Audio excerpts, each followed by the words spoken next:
When two political rivals who have been at loggerheads for years come together on the same stage, you know the issue is bigger than politics. Well, that's what just happened. MNS chief Raj Thackeray and UBT chief Uddhav Thackeray, two men who built their careers opposing each other, was seen recently sharing the stage. Not for elections, not for power, language, identity and culture. This is no ordinary fight. This is a battle between languages, between Hindi, Marathi and Kannada. A battle that questions the balance of national identity and regional pride. Ask yourself this: is language turning into a political weapon? Let's decode the constitutional crisis, the political games and the social chaos behind India's growing language wars. Take a look at this. Why should I speak in Hindi? Okay. Why should I speak in Hindi? Okay. This is Karnataka, okay? You have to speak in Kannada. So You why? have to speak. Or Tamil Nadu or Maharashtra.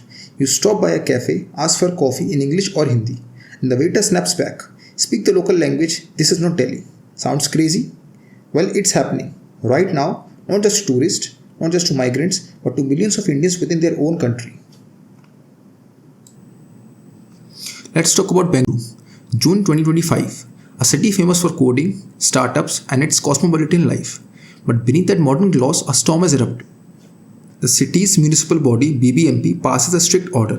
Every shop, business, mall, 60% of the total signboard must be in Kannada, or else pay fines or face legal action. What chaos, panic, and protests. North Indian traders from UP, Bihar, and Delhi said this is unfair, this is harassment. The logic behind this was if you work here, live here, respect Kannada, our language, our identity. But this isn't just Karnataka. 600 kilometers away, Maharashtra streets tell the same story. Mumbai, Thane, Pune. Local authorities backed by Shiv Sena, MNS start cracking down on businesses with Hindi only and English only ports. Viral videos flood the internet. MNS workers stormed shops, rip off signboards, spray paint over Hindi works. Slogans like Marathi first, this is Maharashtra not Uttar Pradesh were heard. But is this really about shop boards, or is it a mirror reflecting something far more serious? Three questions arises: whose language matters, whose identity matters, and at the core, can India survive if its own people feel alien inside their own country? And this is what I'm thinking. Is this something new? Something driven by modern politics or migration? Far from it. This battle over language is as old as independent India itself. In fact, the very idea of India nearly broke apart because of languages. Let's rewind. The year was 1947. India becomes independent, a country of hundreds of languages, dozens of scripts, and countless dialects. The big question back then wasn't just about borders, but about language. Should India have one national language?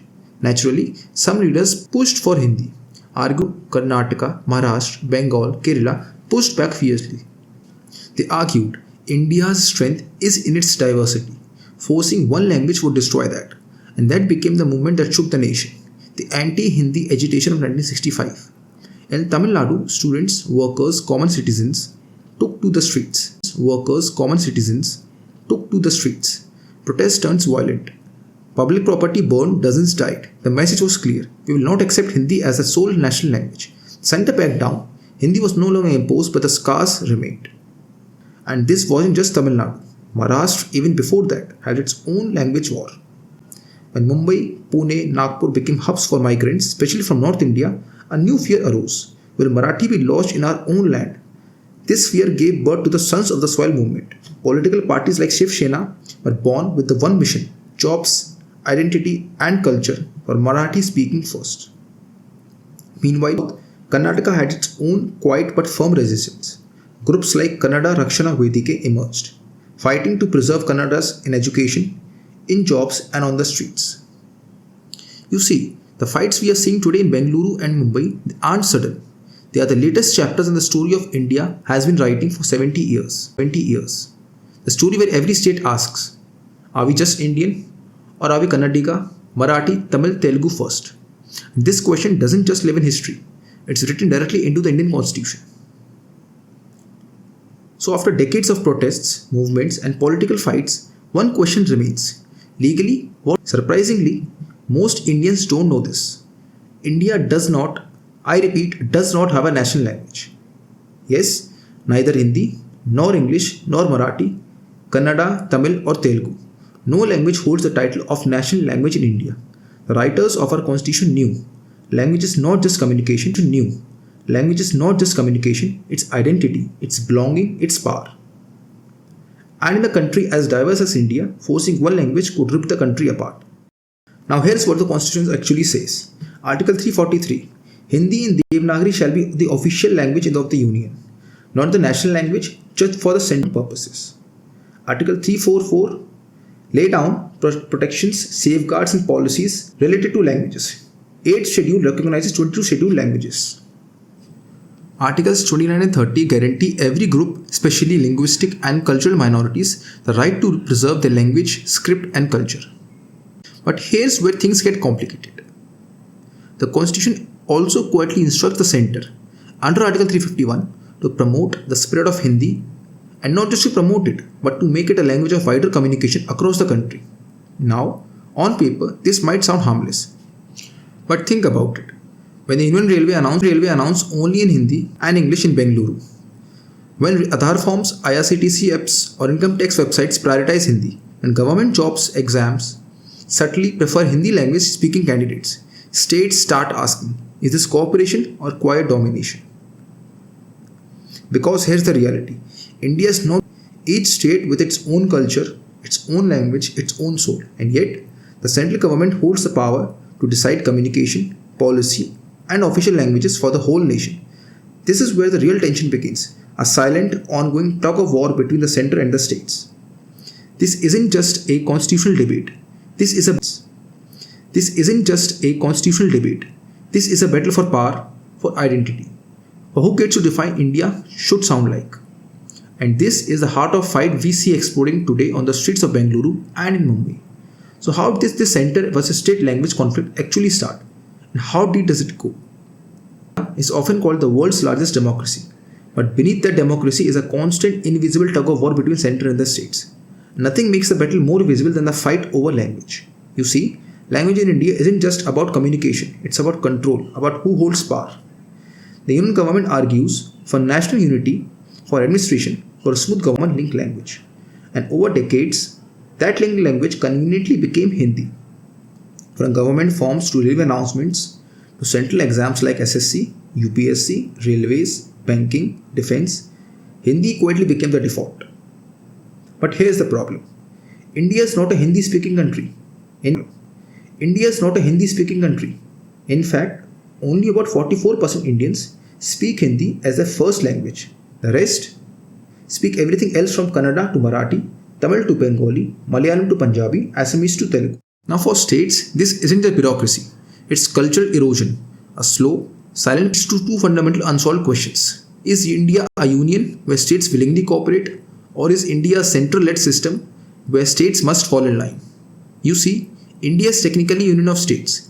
Each state has its own language, culture and identity. But the centre sitting in Delhi controls key institutions such as railways, defense, central government jobs, national level exams and digital services. And here's where the friction begins. While the constitution allows every state to use its own language for local governance, the central chose Hindi and English as the languages for the union level communication. Sound administrative on the ground, but it feels like this. You open a government app in Bengaluru, it's in Hindi. Apply for a railway job, the exams in Hindi and English but not in Kannada or Marathi. Railway announcements in Mumbai skip Marathi but repeat in Hindi. These are small things, but they hit where it hurts. Identity. A conflict not just about boards, but also about whose voice shapes the country. But wait, there is one more layer. It's not just about power. It's about people, about how migration, economics and urban change are fueling this fire even more. If you look closely, the fight over language isn't just about shopboard or rules. It's about something much bigger. How cities are changing and how that change feels scary to some. Think about it. Cities like Bengaluru and Mumbai became huge because they offered jobs, money and a better life. Millions of people came here from Uttar Pradesh, Bihar, Rajasthan, Punjab, Bengal and every corner of India. They bring their own language, food, culture and hand. Big cities stop feeling like one culture. They became a mix of everything. And that's when the problem begins. When that mix becomes too big, the locals start feeling like outsiders in their own city. Shops speaking in Hindi instead of Kannada, delivery boys, cab drivers who don't understand Marathi in Mumbai, people working and living here for years but not learning the local language. This creates a simple but powerful feeling. This is my city, my home. Why do I feel like a stranger here? At the same time, this is the big truth. These cities survive because of migrants. They build the roads, they drive the cabs, they work in IT, construction, delivery, restaurants, everything. Without them, cities can't run. And this is where the real tension starts. The city needs outsiders to grow, but also wants to protect its own culture. And when that tension grows, language becomes the first thing people fight over. Why? Because it's public, it's visible. A shop board, a cab refusal, a government form missing the local language explode because they carry much bigger meaning. Are we losing our identity? Or do we even belong here? And then of course, politics jumps in. Parties turn their fears into votes, social media turns it into anger, and news channels turns it into headlines. This is why the fight isn't really about the signboard. It's about who belongs, who's own the city. It's about who belongs, who's own the city, who gets to decide what the city sounds like. Here's the data of migrants working in Tamil Nadu, Karnataka and Maharashtra. Now ask yourself this. Can the city really survive without them? The answer is no. If you think this fight over language only happens in India, migration between local pride and national unity exists all over the world. Look at Canada. The province of Quebec speaks French. The rest of Canada mostly speaks English. For years, Quebec has demanded more rights to protect French. There were even movements to break away from Canada purely because of language identity. Even today, store signs, public boards of language identity. Even today, store signs, public boards and government documents in Quebec are legally required to be in French first. Now look at Spain. The region of Catalonia speaks Catalan, completely different language from Spanish. The fight to protect Catalan turned into a massive political movement. In 2017, Catalonia even tried to declare independent cultural identity. Even one of our neighbors, Sri Lanka, felt this pain. In the 1950s, the government passed the Sinhala only law, making Sinhala the only official language. The Tamil minority felt completely ignored, insulted and erased. This was one of the sparks that led to a 26-year-long civil war. India too joined this war. You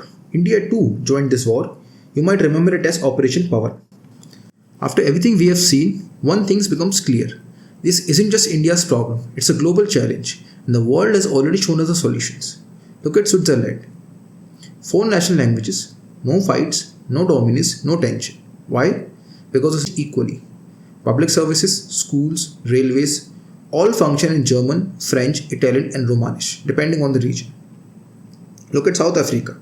Post-apartheid, they declared 11 official languages. Their constitution guarantees that every citizen can access government in their own language. It's not perfect, but it prevented a country from falling apart again over language and identity. So why can't India do the same? Why can't a railway form in Karnataka have Kannada, Hindi and English? Why can't a central job exam in Maharashtra be held in Marathi, Hindi and English? The solutions are clear. Respect state autonomy. Let Karnataka protect Kannada, let Maharashtra protect Marathi without interference. Make multilingual governance mandatory, not optional. Digital apps, railway boards, bank forms, all in local language plus Hindi plus English. Stop treating Hindi as a default. In a country where 56% don't speak Hindi natively, how can it be? Launch every citizen in 2 to 3 languages, why can't India? Languages should connect us, not divide us. Now, let's pause for a moment and remember, before there was Karnataka, Maharashtra or Uttar Pradesh, there was something bigger, something deeper, something older. We are Indians, a civilization that stood the test of time. Not for decades, but for thousands of years. We have endured invaders, colonizers, plunderers and partitions. And yet, we never broke. Because our real strength was never language, region or religion. It was always unity and diversity. Our languages are not walls. They are colors on the canvas of India. And if we let language divide us now, we dishonor the sacrifices of generations before us and the generations yet to come. Remember this, we are, above everything else, Indians. And together, we stand taller than anything that tries to divide us. Now I ask you, what's your language? Should it be preserved, protected and promoted? One common language to stay united. Comment below, let's have this conversation.